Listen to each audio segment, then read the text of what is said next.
மாதா தொலைக்காட்சி அன்பர்களே, இறந்த நம்பிக்கையாளர்களின் ஆன்மாக்கள் இறைவனிலே நித்திய இளைப்பாற்றி அடைய நமது மாதா தொலைக்காட்சியோடு இணைந்து ஒரே குடும்பமாக மன்றாடுவோம்.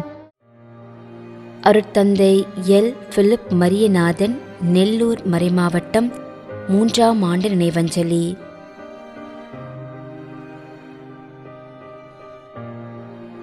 Joseph Kanikkairaj.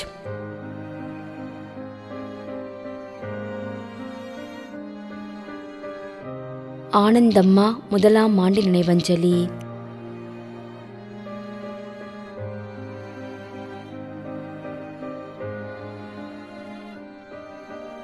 Ramen Victor, Chinnalapatti, Dindigul. மேலும் கொரோனா நோயினால் பாதிக்கப்பட்டு இறந்த அனைத்து நம்பிக்கையாளர்களின் ஆன்மாக்களுக்காகவும், யாரும் நினையாத நம்பிக்கையாளர்களின் ஆன்மாக்களுக்காகவும் மன்றாடுவோம். தந்தை, மகன், தூய ஆவியாரின் பெயராலே ஆமென். ஆண்டவருடைய பெயராலே நமக்கு உதவியுண்டு. விண்ணையும் மண்ணையும் படைத்தவர் அவரே. திருவெளிப்பாட்டு நூலிலிருந்து வாசகம். அதிகாரம் 14, இறை வார்த்தை 13. விண்ணகத்திலிருந்து ஒரு குரலை கேட்டேன். இது முதல் ஆண்டவரோடு இணைந்த நிலையில் இறப்போர் பேறு பெற்றோர் என எழுது என்று அது ஒலித்தது. அதற்கு தூய ஆவியார், ஆம், அவர்கள் தங்கள் உழைப்பிலிருந்து ஓய்வு பெறுவார்கள், ஏனெனில் அவர்களின் செயல்கள் அவர்களை பின்தொடரும் என்று கூறினார்.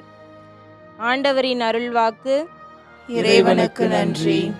நம்முடைய வாழ்ந்து இறந்து போன இறைவனின் அடியார்களுக்காகவும், மேலும் குறிப்பாக மாதா தொலைக்காட்சி வழியாக நீத்தார் நினைவில் என்று நினைவு கூறும் இறைவனின் அடியார்கள் அனைவருக்காகவும் மன்றாடுவோம். விண்ணுலகில் இருக்கின்ற எங்கள் தந்தையே, உமது பெயர் தூயது என போற்ற பெறுக. உமது ஆட்சி வருக. உமது திருவுளம் விண்ணுலகில் நிறைவேறுவது போல மண்ணுலகிலும் நிறைவேறுக.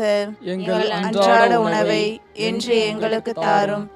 எங்களுக்கு எதிராக குற்றம் செய்வோரை நாங்கள் மன்னிப்பது போல எங்கள் குற்றங்களை மன்னியும். எங்களை சோதனைக்கு உட்படுத்தாதேயும், தீமையிலிருந்து எங்களை விடுவித்தருளும். ஆமென். மன்றாடுவோமாக. இறைவா, இரக்கம் காட்டுவதும் மன்னிப்பு அளிப்பதும் உமது இயல்பு. ஆகையால் உமது திருவடிகளுக்கு வந்துள்ள இன்று நாங்கள் நினைவுகூரும் ஆன்மாக்கள் மீது இரக்கம் கொண்டு அவர்களுடைய குடும்பத்தார் மற்றும் மாதா தொலைக்காட்சி குடும்பம் செலுத்தும் ஜெபங்களை ஏற்று அவர்களது குற்றங்களையும் அவற்றுக்குரிய தண்டனையையும் மன்னித்து அமைதியையும் முடிவில்லா வாழ்வையும் தந்திடுமாறு எங்கள் ஆண்டவராகிய கிறிஸ்து வழியாக உம்மை மன்றாடுகிறோம். ஆமென். நிலையான இளைப்பாறுதலை ஆண்டவரே இவர்களுக்கு அளித்தருளும். முடிவில்லாத ஒளி இவர்கள் மேல் ஒளிர்வதாக. இறந்த நம்பிக்கையாளர்களின் ஆன்மாக்கள் இறைவனின் இரக்கத்தினால் அமைதியில் இளைப்பாறுவனவாக. ஆமென்.